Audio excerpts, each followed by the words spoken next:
did change. Immediately right before I went to go audition for the show. So I am now titling my capstone, Capstoning Amidst Chronic Illnesses, and I'm going to discuss many things in this presentation. First of all, I'm going to talk about my capstone assignment, and then my change of circumstances, what changed my capstone assignment from what it originally was. And then I will talk about the aspects of stage managing and the aspects of acting, as I was doing both. And then why the project is appropriate for me, what I learned through the process, what classes prepared me, and then what's next. So first of all, my capstone assignment, a week before, actually a couple months before the auditions, I started getting really sick. I was in and out of the hospital a lot. Actually, the night before studio auditions, I was at the ER. I almost didn't make it to audition, and I remember taking lots of pain meds before coming here so that I could audition, and I had to use a monologue I already knew because I didn't have time to memorize anything else because I was too busy at the doctor's. So that kind of made it a little difficult because I was worried how I was going to be able to get a role for this capstone that I needed. And then auditioning for the role, I used a monologue that I already knew, so that way I knew it was something I could pull out and I was strong in. I actually used Friends, Romans, Countrymen. As many of you know, I know lots of Shakespeare. So when I went in audition for the role, I actually did not think I was going to get a role in this studio series. I talked to Andy and Cass about how scared I was about not having a capstone, and it just turned out that I fit the role very well. And I was told by a lot of people that they saw me in this role reading the script. So then for my assignment of the capstone, I was assigned the role of Diane Disney, or daughter as the script calls her, and I was assigned the rehearsal stage manager. So, change of circumstance. About 2 weeks into rehearsal, I was back in the ER, and I went to see a new specialist, and 5 minutes into meeting him, he was like, "You need surgery now. We are doing that next week." So I found out that over spring break, I was going to have surgery, and I was really worried about that, but I was determined that it was going to be a quick recovery, and I was going to do the show no matter what. So I got back from the surgery. I actually came down midway into my spring break to get the surgery at Meriden Memorial. I told my director and everything ahead of time, and I was like, I'm doing this no matter what. And it turned out they need to do a lot more in the surgery than I planned, and the recovery was supposed to be a week, and it turned out to be 6. So that changed a lot. When I got out of the surgery, I was no longer allowed to lift things, so I wasn't allowed to do some of the things stage managers normally do, which takes me to, I had to miss a lot of rehearsal. When I first came in, our first day back from break, I came into rehearsal and I did a full run without any of my mobility aids or anything. I moved the chairs and everything, and then immediately after I said, I should not be doing this. This is not okay, actually. I do not feel well. So I took a week off of rehearsal, which was really difficult being the stage manager. Since the stage managers run the rehearsal, I had to have soap step in and take my place for a whole week, which not only put me behind with some of my work with stage managing, but put me behind with a lot of my work with acting as well, because I couldn't get my line notes, I couldn't work with being off book like everyone else. I missed a lot of blocking. I missed a big portion of scene work. I kind of had to jump back into that later. So first of all, my duties of stage managing. When I was assigned the role of stage managing, usually that follows, you have to do write down blocking, you set up for the rehearsal, you bring out the tables, set up the set dressing, you keep track of lines of everybody, you take line notes for whenever actors miss lines, you sweep the stage, you set out props or do for props depending on where you are in rehearsal, and you run rehearsals, you call breaks when it's time, and you pretty much keep track of all of the tech aspects and make sure they flow into the other rehearsal aspects, including like production meetings. But however, I had a lot of restrictions with this. Not only did I have restrictions from being an actor, but from my health. Knowing that I had to act while stage managing, I knew there was going to be a lot of restrictions. Like the whole time I had to keep track of my own blocking and my own lines while trying to keep track of other people's blocking and lines. I remember when we first went off book, it was really difficult because I was supposed to be off book, but I had to be on book to tell people when they were missing their lines. So it was a thing of like, Doug and I decided I would be on book for scenes I wasn't talking in, even though I was on stage. So they were calling line to people in the scene with them. And then I would just leave my script in my seat when I went to do my scene, and then go back to people calling line to me. It was a little bit running all over. And then, of course, I had the restrictions where I couldn't lift anything. I was having trouble walking, and then I was missing a lot of rehearsals, and I wasn't able to run the production meetings. I had a lot of difficulty just getting to Herman because the campus is a little bit inaccessible since it's a historical campus.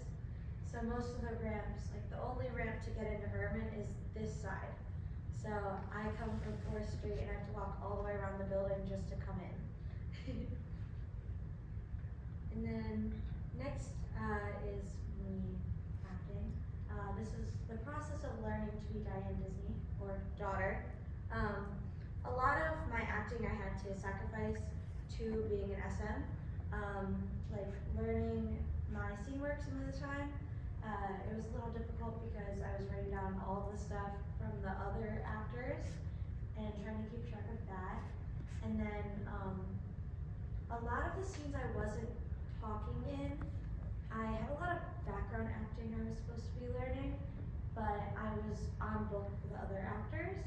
So I kind of had to pick up on like my scene work for those scenes all during tech, because that was when it was finally handed over to production stage manager, and I finally didn't have to do any of the on-book stuff.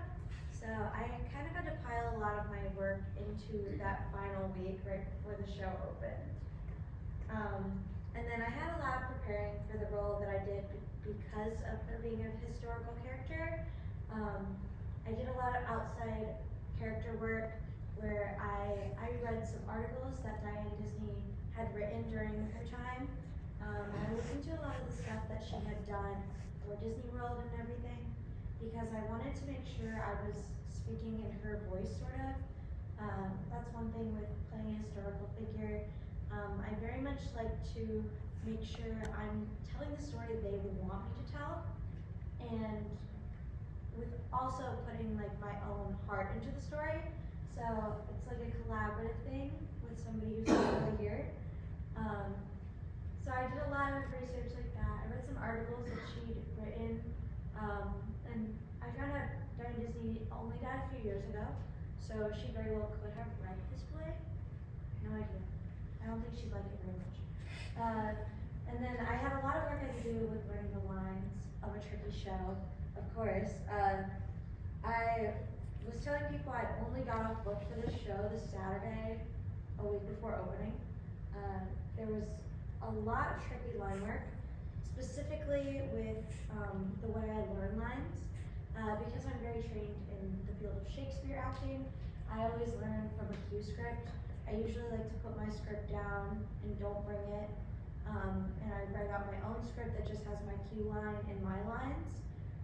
This kind of trains the actor to not only memorize the cue lines, but listen for those parts of the show where they're supposed to be reacting and doing their actions. It's very reactive. But the problem with that is a lot of my cues were the same words for this show. 90% of my cues were cut to. So I couldn't do that very easily with this show. I kind of had to go back and learn a different way of memorizing than I normally use. So that was a little tricky as well. Why this was a good project for me.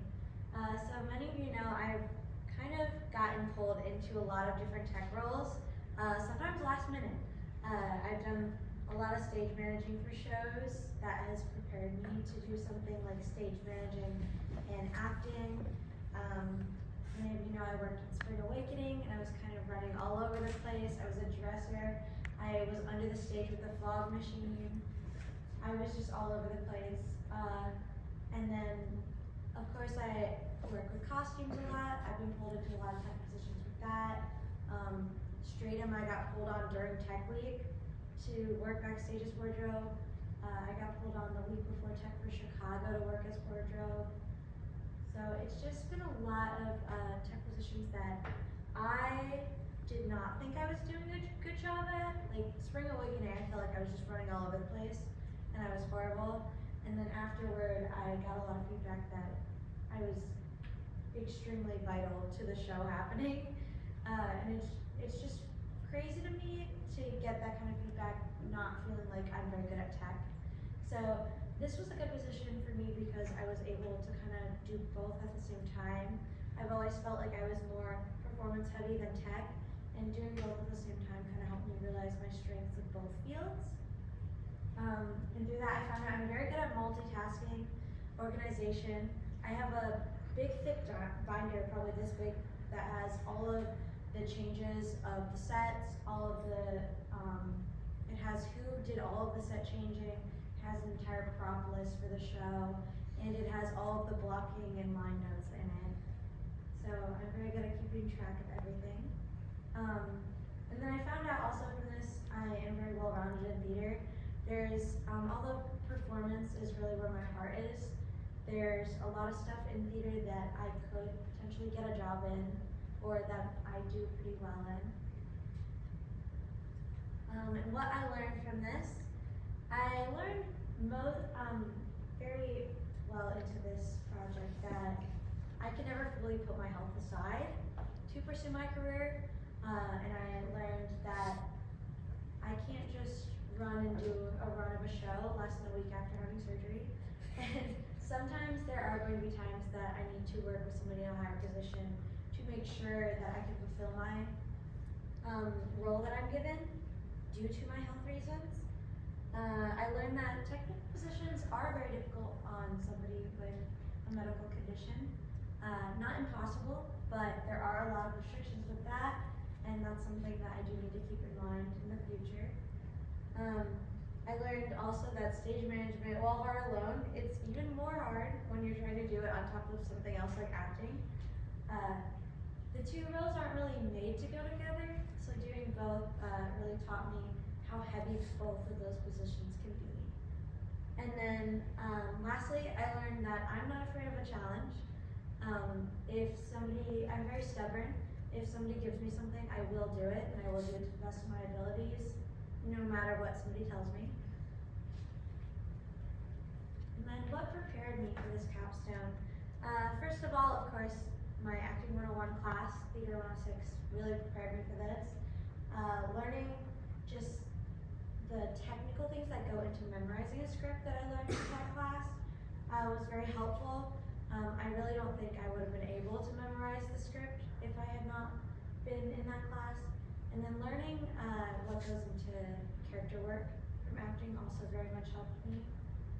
Script analysis was another class that helped me with a type of script like this, especially with the Walt Disney script being very absurdist. Just having a background knowledge in these types of shows and scripts that are similar to this, and having not picked up the script and it being my first exposure to that was very helpful. Just knowing how to break down a script and look for little details like that could go into acting has very much helped me. Of course, I took the stage management class a few years ago.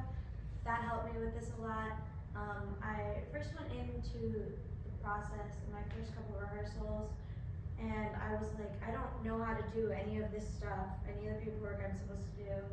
And then I remember, because it had been so long since me stage managing, and then I remembered that I have an entire website from the stage management class that has like PDFs I can download, paperwork, how to do all the paperwork, everything like that. So I went back to a lot of the notes and stuff I'd taken when taking the stage management class during this process. Another class that very much helped me was human communications.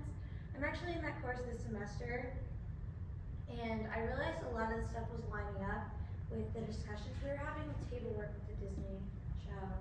A lot of the discussions on like my relationship with Walt Disney in the show, and the relationship between Diane and Ron, and even the Diane and Roy relationship. A lot of that I think I was able to fully grasp and understand because of taking a course like human communications. We were studying the different types of relationships, and I was just able to get a grasp on how my communication through the character was helping develop these kind of relationships. And then of course my literature degree has very much helped me with preparing for my capstone. I always think that you can't really have theater and literature separate. Being able to understand one, you must be able to understand the other, especially with things like Shakespeare and like historical scripts like this. It's much easier to read if you have that background in analyzing literature text. And then of course, speaking at conferences, like the Ohio Valley Shakespeare Conference has made it a lot easier for me to, of course, go up on stages and try to defend something that I've researched heavily, and hearing from them too, the other people speaking at the conference and their own relationship between literature and theater is something that I very much have used to kind of round my own ideas. So what's next? First of all, I'm going to be having another surgery this summer because this one didn't work. So that's my very first next step. That is in the immediate future. And then this summer I'm going to be nannying and trying to audition.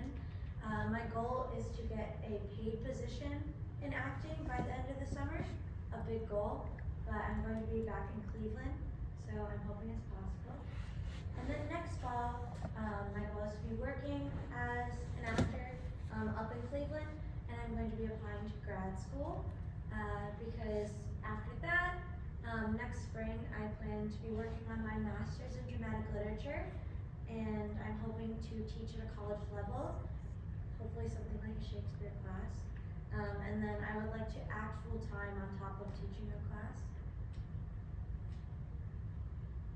So to conclude, my work at Marietta College has not only prepared me for a career in acting, but it's also taught me a lot of valuable lessons about myself and my own talents that I don't think I could have learned elsewhere. One thing I really love about Marietta College is how they teach you to be well-rounded in theater in all aspects.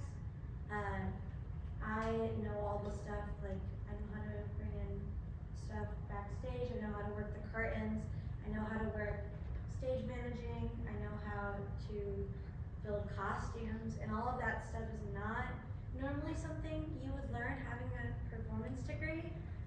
So it's just been something that's really helped me to see the full picture of a production. I think it's a lot easier to work with a character knowing all of the different elements that go into theater. And that's not something I would have learned at another college. As you can see from the pictures, I've had a lot of different types of opportunities, played a lot of different types of roles, done a lot of very different types of performing. And it's just something I'm very thankful for.